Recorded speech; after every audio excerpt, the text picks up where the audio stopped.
రౌడీలకి గూండాలకి భయపడే తత్వం నాది కాదు.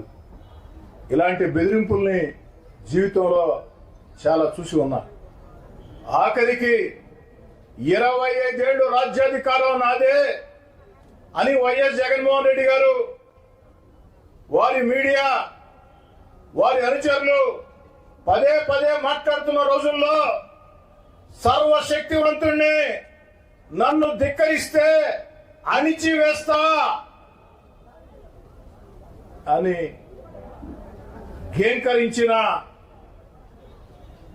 హూంకరించిన వైఎస్ జగన్మోహన్ రెడ్డి గారిని 16 నెలల ముందే జగన్ గారు అధికారంలో ఉన్న వేళ 16 నెలల ముందే జగన్ గారిని ధిక్కరించి వీధుల్లోకి వచ్చి మీతో పోరాటం చేసినటువంటి చరిత్ర ఉన్నది.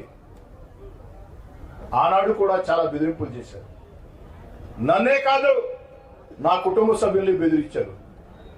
వాడెవడో ఒకడు నన్ను మా తమ్ముడిని బండి కట్టేసుకొని పోతాం, లేపేస్తా ఉన్నారు.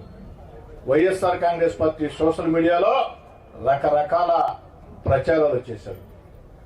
ఆ యొక్క బెదిరింపులకే భయపడిన వ్యక్తులని, జీవితంలో మేము తప్పు చేయం, ఎవరికి భయపడం, తప్పు చేయనప్పుడు ఎవరికి భయపడాల్సిన అవసరం లేదు, అవసరమైతే ఎవరితోనైనా ఎందాకైనా ప్రజా జీవితంలో ఉన్న వేళ ప్రజల కోసం, నా వెంట నడిచే నాయకుల కార్యకర్తల కోసం ఎవరితోనైనా ఎందాకనైనా కొండలనైనా బండలనైనా ఎదుర్కొనే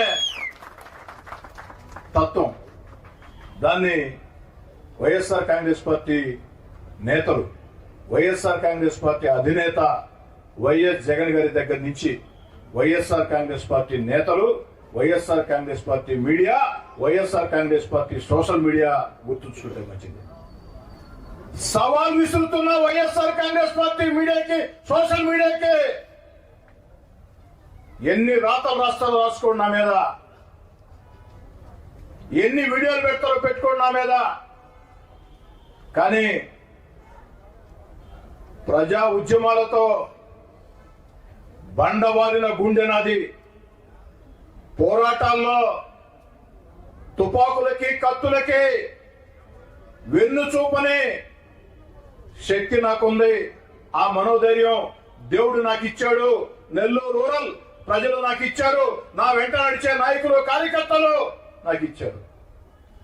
నేను అధికారంలో ఉన్నా, అధికారంలో లేకున్నా కోటంరెడ్డి శ్రీధర్రెడ్డి మా కుటుంబ సభ్యుడు అని నా వెంట నడిచినటువంటి వేలాది మంది కార్యకర్తల్లో నా మీద విశ్వాసం ఉన్నంత కాలం ఖచ్చితంగా ప్రజా జీవితంలో కొనసాగుతాం.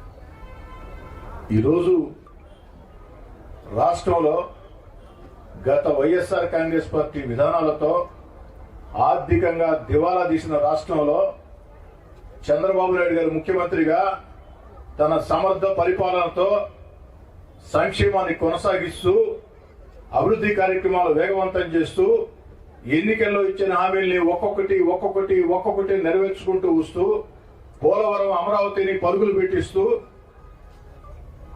ఆంధ్రప్రదేశ్ ని అగ్రగామిలో నడిపిస్తూ, మన బిడ్డల ఉద్యోగాల కోసం పారిశ్రామిక పెట్టుబడులని ఆకర్షిస్తూ, సమాజంలో బాధ్యత పెంచేదానికి P4 బంగారు కుటుంబాలని తీర్చిదిద్దే కార్యక్రమాలు చేస్తున్న చంద్రబాబు నాయుడు గారిని చూసి మీకు ఒక అక్కసు, ఒక బాధ, ఓర్వలేనితనం, దీంతో మీ ఇష్టారీతిగా ప్రవర్తిస్తున్నారు. నేను పోలీస్ శాఖను కోరేది ఒకటే, ఎవరు నన్ను చంపితే ఆ కోర్టు డబ్బు ఇస్తా ఉన్నది ఎవరు? డబ్బే డబ్బు అన్నారు. ఆ డబ్బు ఎవరు ఇస్తామని చెప్పారు? దయచేసి దాన్ని తేల్చండి. తేల్చాల్సిన బాధ్యత పోలీస్ యంత్రాంగం మీద ఉంది.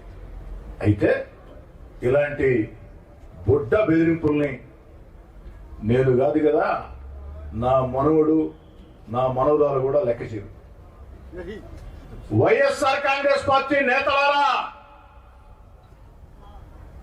వైఎస్ఆర్ కాంగ్రెస్ పార్టీ నేతలారా, నన్ను హత్య చేయిస్తామని, హత్య చేస్తామని మాట్లాడిన రౌడీ షీటర్లారా, గూండాలారా, మీ బెదిరింపుల్ని నేను కాదు, నా వెంట నడిచే నాయకులు కార్యకర్తలే కాదు, నా తమ్ముడు కోటరెడ్డి గియే కాదు, 7 ఏళ్ల వయసుండే నా మనవరాలు, 6 ఏళ్ల వయసుండే నా మనవడు కూడా భయపడ్డు.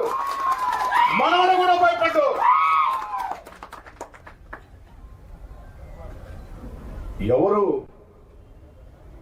జీవితకాలం బతకరు అంటే భూమి ఉన్నంతకాలం ప్రతి మనిషికి ఏదో ఒక రోజు మరణం వస్తుంది. కానీ భయపడుతూ బతికి అలవాటు మా దగ్గర లేదు. నా దగ్గరే కాదు, నా వెంట నడిచే నాయకుల కార్యకర్తల వద్ద కూడా భయం అన్న పదం మాకు తెలీదు. కాబట్టి ఇలాంటి బుడ్డ బెదిరింపుల్ని లెక్క చేసే వ్యక్తిని కాదు అని చెప్పని తెలియచేస్తూ, నా చివరి శ్వాస ఉన్నంత వరకు, ఓపిక ఉన్నంత వరకు, ఊపిరి ఉన్నంత వరకు ప్రజా జీవితంలో కొనసాగుతాం, ప్రజల మధ్యలో ఉంటాం. ఈ 14 నెలల్లో చంద్రబాబు నాయుడు గారి ఆశీస్సులతో, పవన్ కళ్యాణ్ గారి ఆశీస్సులతో, నారా లోకేష్ గారి ప్రోత్సాహంతో, జిల్లాలో ఉన్న 2 మంత్రులు పొంగూరు నారాయణ గారు, ఆనవ రామనారాయణ గారి సహకారంతో, పార్లమెంటు సభ్యులు వేమిరెడ్డి ప్రభాకర్ రెడ్డి గారి సహాయ సహకారాలతో, ఆ దేవుడి దయతో నెల్లూరు రూరల్ నియోజకవర్గంలో 300 కోట్లతో అభివృద్ధి పనులు చాలా వరకు పూర్తయి, ఇంకొన్ని పూర్తిగా ఉన్నాయి. రూరల్ నియోజకవర్గంలో ఎవరైనా నా వద్దకు వచ్చి సమస్య ఉంది అంటే, ఎలాంటి సమస్య అయినా అది పరిష్కారం కావాలా అనే తత్వం నాది. ఎవరు ఫోన్ చేసినా, ఏ సమయంలో ఫోన్ చేసినా ఫోన్ ఎత్తి సమాధానం చెప్పి ఆ బాధల్లో కష్టాల్లో ఉన్న వ్యక్తులకి వెంట నడిచే తత్వం నాది. కాబట్టి నెల్లూరు రూరల్ నియోజకవర్గంలో మరింత ఉత్సాహంతో ఈ అభివృద్ధి పనులు ముందుకు సాగిస్తాం. చంద్రబాబు నాయుడు గారు పెట్టిన సంక్షేమ పథకాలు అరువులకు అందిస్తాం. కష్టం నష్టం అని ఏ ఒక్కరు వచ్చినా అండగా నిలబడతాం. చివరి శ్వాస ఉన్నంత వరకు కూడా ప్రజా జీవితంలో కొనసాగుతాం. ఇలాంటి బెదిరింపుల్ని లెక్క చేయనని చెప్పి తెలియజేస్తూ సెలవు తీసుకుంటాం.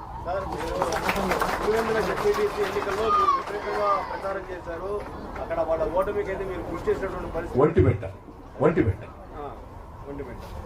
అక్కడ వైసీపీ ఓడిపోవడానికి మీరు కూడా ప్రధానమైన కారణం కాబట్టి అందులో భాగంగా జరిగిందని భావించారు. ఒంటిమిట్టలో ఓ తెలుగుదేశం పార్టీ కార్యకర్తగా ఓ 3 రోజుల పాటు నా ప్రచారం నేను చేశా. మీకు అందరూ కూడా తెలుసు.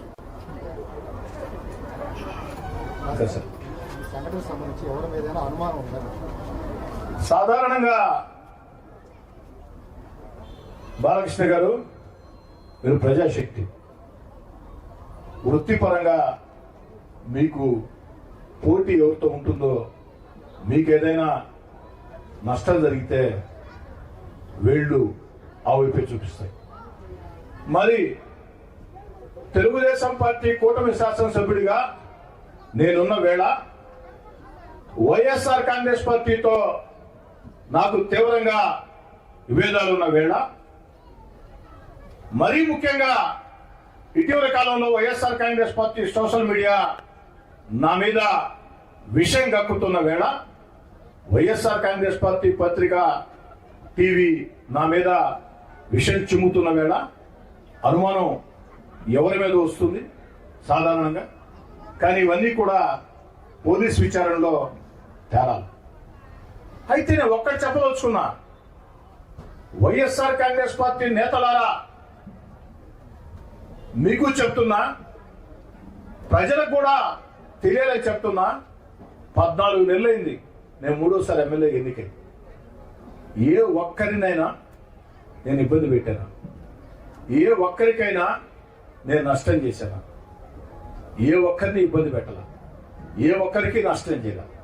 సాధ్యమైనంత వరకు రాజకీయ వివాదాలకి దూరంగా ఉంటూ నిరంతరం ప్రజల మధ్యలో ఉంటూ నా పని నేను చేసుకుంటూ మూడోసారి ఎమ్మెల్యే గెలిపించిన రూరల్ నియోజకవర్గానికి ఎంత చేసినా తక్కువేనని ముందుకు సాగుతున్న వేళ ఎందుకు నన్ను కిలుకుతున్నారు? ఆ కిలుకుడు కాస్త ఎక్కువయ్యి ఈరోజు దుర్మార్గంగా నేను మాట్లాడక ముందే మీరెందుకు భుజాలు తోడుకుంటున్నారు? గుమ్మడికాయలు దొంగ అంటే భుజాలు తోడుకున్నట్టు మీరెందుకు భుజాలు తోడుకుంటున్నారు? కాబట్టి సగటు మనిషి ఆలోచన ప్రకారం మీరు అడిగినట్టు అనుమానం ఎవరి మీద ఉంటుంది? అనుమానం. కానీ ఇవన్నీ కూడా పోలీస్ విచారణలో తేలాలా, పోలీస్ విచారణలో నిర్ధారణ అవుతాయి అన్న సంపూర్ణ విశ్వాసం కూడా నాకుంది.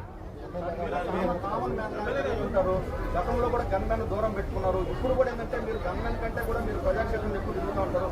మీ పట్ల మీ యొక్క భద్రత పట్ల కూడా మీ అభిమానులు ఇప్పుడు కూడా మాకు కొంత అనుమానం వ్యక్తం చేస్తారు. వాళ్ళకి ఎలాంటి భరోసా ఇవ్వబోతున్నారు? ఎవరు కూడా ఎలాంటి భయాందోళన చెందవద్దు.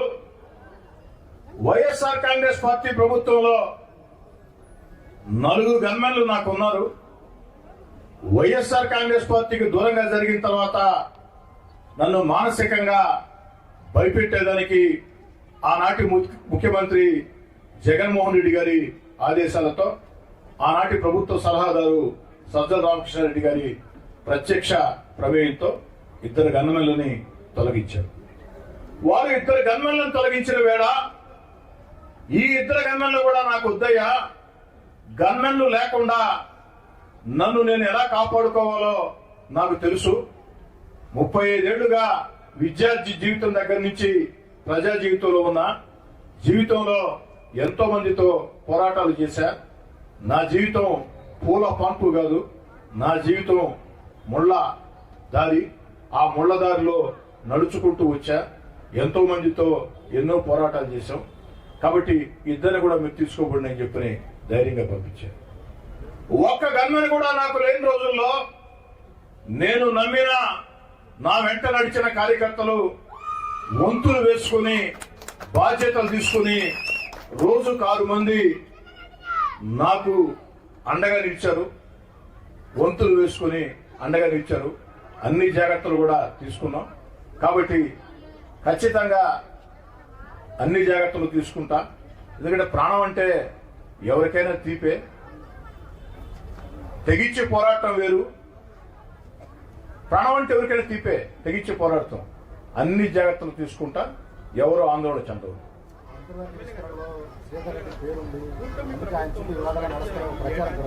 ఒకరు మార్చి గ్యాస్ బాయ్ ఎవరు ఒకరు ప్రభుత్వంలో గడిచిన ఏడాది కాలంలో 16 మర్డర్లు జరిగాయి. అదేవిధంగా ఒక ఎమ్మెల్యేని హత్య చేయాలని ప్రయత్నాలు చేస్తున్నారు. ఇక సామాన్య ప్రజల పరిస్థితి ఇక్కడ పోలీసు పూర్తిగా వైఫల్యం చెందిందని ఉమ్మడి నెల్లూరు జిల్లా ప్రజలు మొత్తం చెప్తున్నారు. మీరు కూటమి ప్రభుత్వం తరఫున ఎమ్మెల్యేగా ఏం చెప్తారు?